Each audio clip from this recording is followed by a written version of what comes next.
Nile تم ہو، nectar تم ہو، نلائکی تمہاری یہ ہے کہ تم نے وزیر اعظم ہوتے ہوئے اس حلقے کے اندر ایک ٹیڑھی پیسے کا کام نہیں کیا.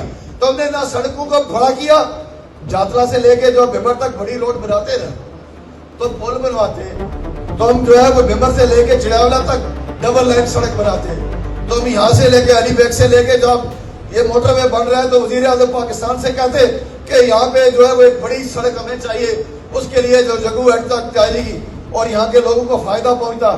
لوگ جو ہے وہ سیالکوٹ کے ایئرپورٹ میں جاتے، راول پنڈی کے ایئرپورٹ تک جاتے، آسانی ہوتی. کوئی ایک کام مجھے بتا دیں، وعدہ آپ نے کیا کہ سب زمین بناؤں گا، نہیں بنایا. جبھی کا گریڈ اسٹیشن کا وعدہ تم نے کیا، تم نے نہیں بنایا، تمہیں توفیق نہیں ہوئی. تم نے لوگوں کو آپس میں لڑایا، ہلکے کی بات ہوئی تو تم نے کبھی ایک بات کی، کبھی دوسری بات کی، کبھی تیسری بات کی. اور تم جیسا شیطانی صفت کا مالک شخص آزاد کشمیر کے اندر پیدا نہیں ہوا. تمہاری جیسی جو شیطانی صفت کوئی پارٹی تمہیں قبول نہیں کرتی، کسی ایک پارٹی کے تم وفادار نہیں رہے، کسی ایک شخص کے تم وفادار نہیں. تمہاری جو ہے وہ اوقات اتنی رہی نہیں ہے کہ آزاد کشمیر کے اندر کوئی تمہیں منہ لگائے.